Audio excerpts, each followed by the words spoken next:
Welcome back to the Tribe. This is podcast number 2. It's July the 12th of 2025. The topic today is going to be about restoring the Indigenous voice.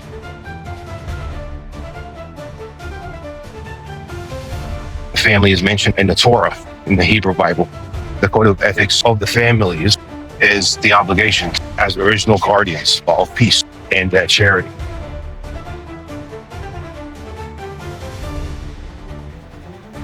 They don't have it in the tree, in the family trees. It's not listed that there's a tribe here with this name. Arab society is tribal.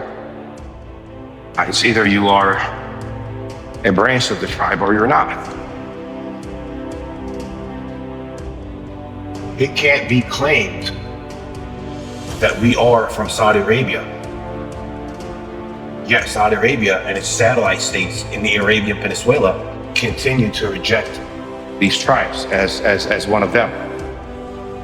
The platform categorically rejects also the Abrahamic Accords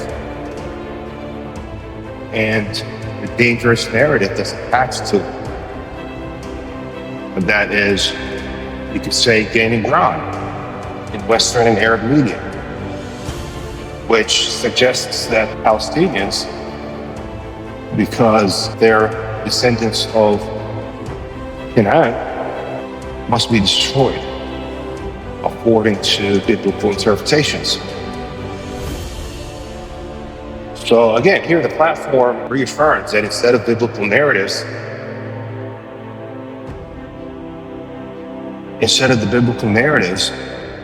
a focus on the tribe's tradition and way of life,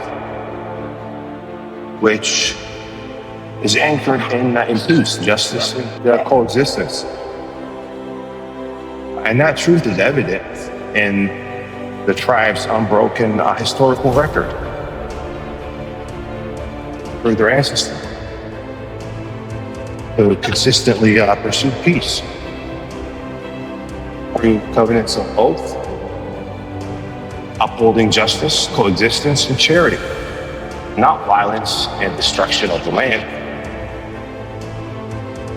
When faced with death and you're given no choice to present your case during these uncertain times,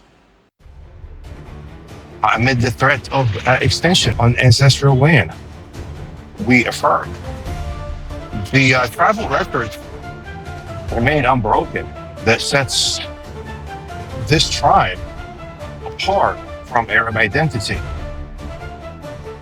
That same call of peace is still heard today, regardless of who occupies Palestine. Okay?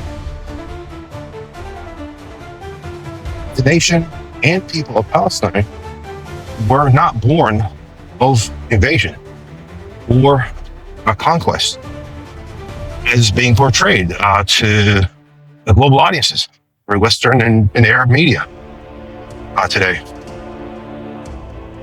In particular, the state sponsors of the so-called Abraham Accords. Reality is different. Palestine emerged through continuous covenant with God.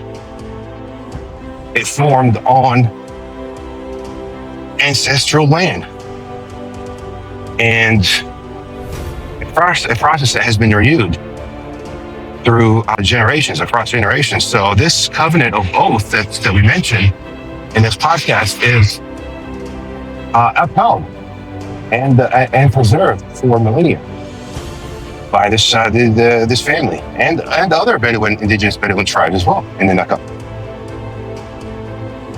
which really stands upon peace, justice, and an enduring relationship, you can say, between humanity and the Almighty. Before, it used to be where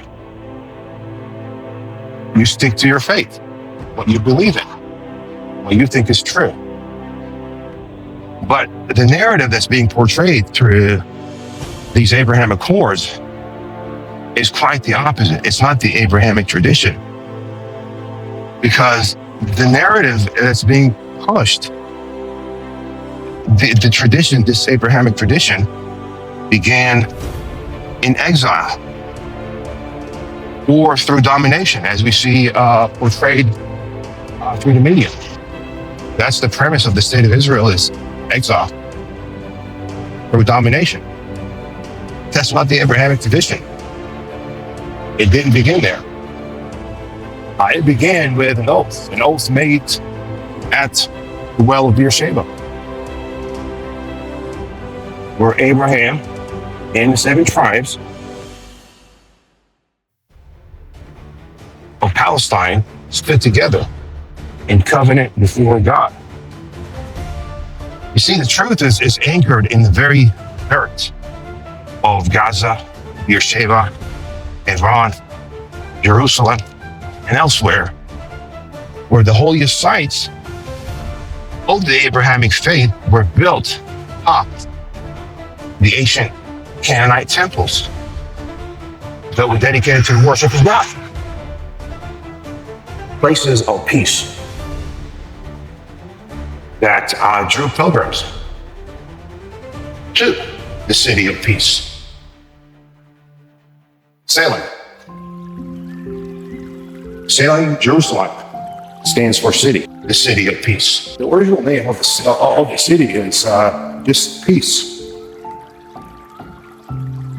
And so it's not a coincidence that this land became the axis of faith for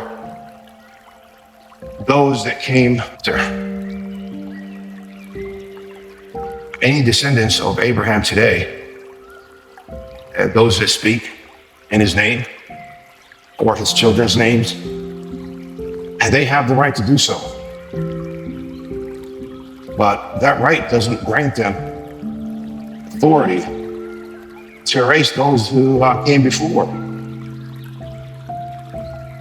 to erase the people through genocides, to erase the past itself, and is a deliberate attempt to wipe clean the memory of God's first covenant with his humanity and its keepers. We'll leave it at that in terms of resurrecting the indigenous voice of Palestine, to organize every family to answer this call with unity and dignity, to restore the heart of our homeland. I'll close with this. The platform rejects these imposed identities. It's artificial representation. Every human deserves a right to their identity. And the state narrative, the Palestinian Authority state narrative, has hijacked not only the identity, but the heritage itself. Both sides continue to say no.